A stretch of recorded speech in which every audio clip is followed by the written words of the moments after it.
Who doesn't love a beautiful lawn?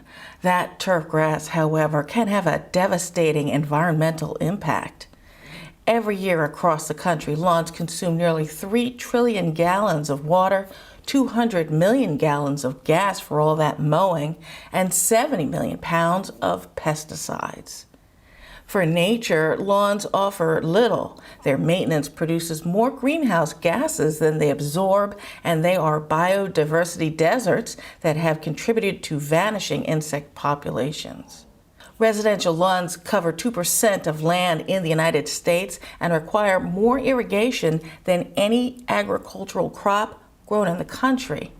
According to the EPA, a new gas lawnmower will make more harmful emissions in 1 hour than 11 new cars driving for the same hour. Switching to electric alternatives can drastically reduce the number of toxic pollutants directly released into the air. Gas equipment is not controlled the way the emissions for vehicles are.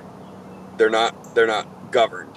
So the emissions coming out of a push mower or a ride-on gas mower is hundreds of times worse than what comes out of the back of an SUV. They actually compare it, saying an SUV can drive 23,000 miles, and that is equal to a push mower driving for 1 hour. It has no emission control. It's just straight emissions, are just raw emissions. So that goes for the backpack blowers, the riding mowers, and when you think about how many can be operating on a spring or summer day across the map, it's extraordinary. And that's hundreds of times worse than an SUV. So having your lawn done without emissions is a much bigger step than, say, buying a Tesla, because it has an immediate impact on your local environment.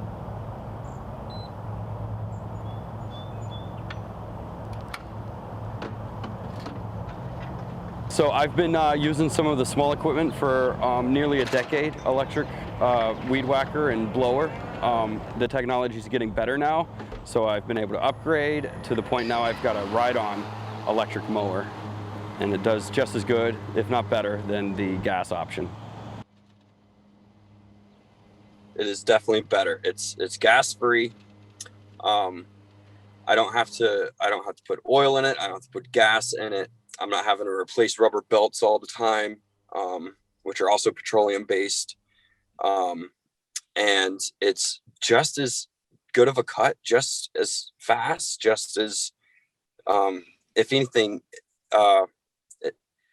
as far as the grass goes, it's the same. But also with people working from home, they're realizing how loud their lawn care is, where maybe they are not home very often when the landscapers come by. For the pets, for the children, it's quieter.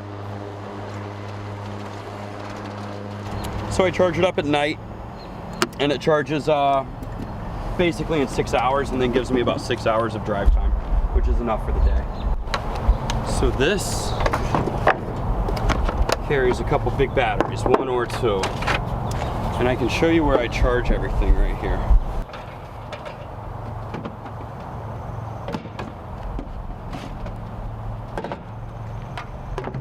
I have a solar panel on my truck. It's connected to a set of marine batteries that are connected to a solar controller and a battery controller and an amplifier. And that charges all of my equipment batteries. And so what we're doing is solar mowing.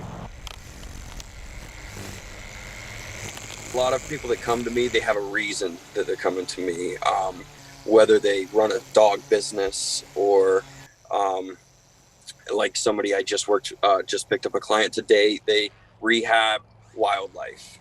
Whenever wildlife needs rehabilitation, that animals brought to them, and their backyard is used for rehabilitating injured animals, deer and raccoons and stuff like that. So for that reason, they're using me, because they don't want any chemicals on their property. In other scenarios, I have a couple doggy daycares that I'm going to be planting wild grass for them because it's just much tougher. The dogs turn everything down to dirt. So, and putting clover and stuff like that, it makes it more resilient to, if you've got hundreds of dogs through the week, it makes that turf more resilient. So I also like that it brings the bees around. It's a native grass, and it's part of the ecosystem. So it's not something we should shun about or try to spray chemicals on.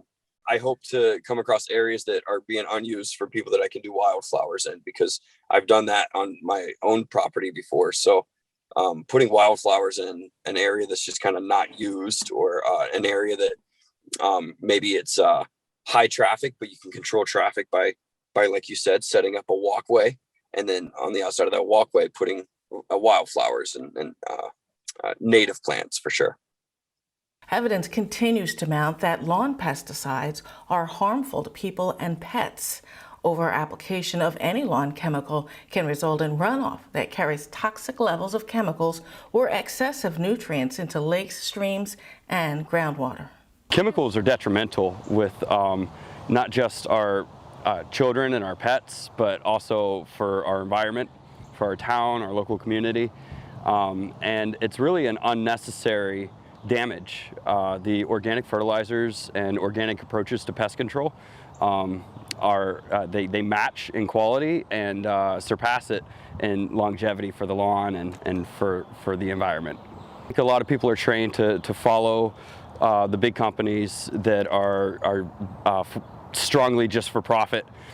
Chemical companies are very much a for-profit operation, and so that's why we attempt to stay away from all chemical use. There's a very long list of medical conditions that over the years of exposure from this that can happen. Some of it won't affect the person that's exposed, but the offspring of the person exposed. So this is something that can really carry on for years until we clean it up. The nitrogen buildup in the groundwater is real big, so it's polluting to the groundwater. In some places it runs all the way across the state as pollution that runs all the way into the ocean and causes algae blooms. With pest control, pests build an immunity to synthetic chemicals. So the mosquitoes and the ticks, they get hit with the synthetic chemical, and their offspring will not be affected by that chemical anymore. And so it's kind of a lose-lose situation with the chemicals for pest control. Using all organic fertilizer, and it's just that it's not as strong as the chemical fertilizer because it's organic. So we treat a little bit more often than, say, a company like TruGreen. Also, when it comes to companies that are using these strong chemicals, the numbers on the stuff they use is very high, and it sets the turf up to almost require that. A lawn that's been treated by TruGreen for a long time, or any company using chemicals, that lawn is almost addicted to the nitrogen that they've been feeding it, and it's not good. It's not what the plant really requires. It's just been force fed, basically. So with us, say when you have the drought times, in the middle of the summer, we get a little drought. People that are using chemicals will notice that their lawns are going to get burnt really bad because they've got this addicted lawn. With us, it's going to be almost no effect when it comes to this drought. The lawn's more resilient to droughts. So overall, it just makes for a better lawn to use organic. Our fertilizers are more gentle on the lawn. They have less nitrogen than chemical fertilizer. And so your lawn's going to seem like it's starving a little bit, but by the end of a season, it'll be back on par. So we do tick and mosquito. We tick and mosquito control. An application lasts for a month. We're using all natural organic oils mixed in with a little bit of soap. And that product will stay for a month on your property, keeping a barrier away, keeping the mosquitoes away, the ticks as well. And we do some work with pests that are underground, like grubs. We put out milky spore, and nematodes is our natural way of taking care of grubs that can really destroy your lawn. This is a business that I've wanted to get up and going for about 6 years now.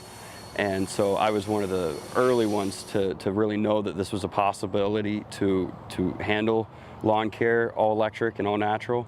And now that's starting to spread across the board. A lot of customers that I do organic fertilizing for, they actually mow themselves. They enjoy mowing their lawn, but they're using electric push mowers because it's become the better purchase when you go to a box store, even for a homeowner.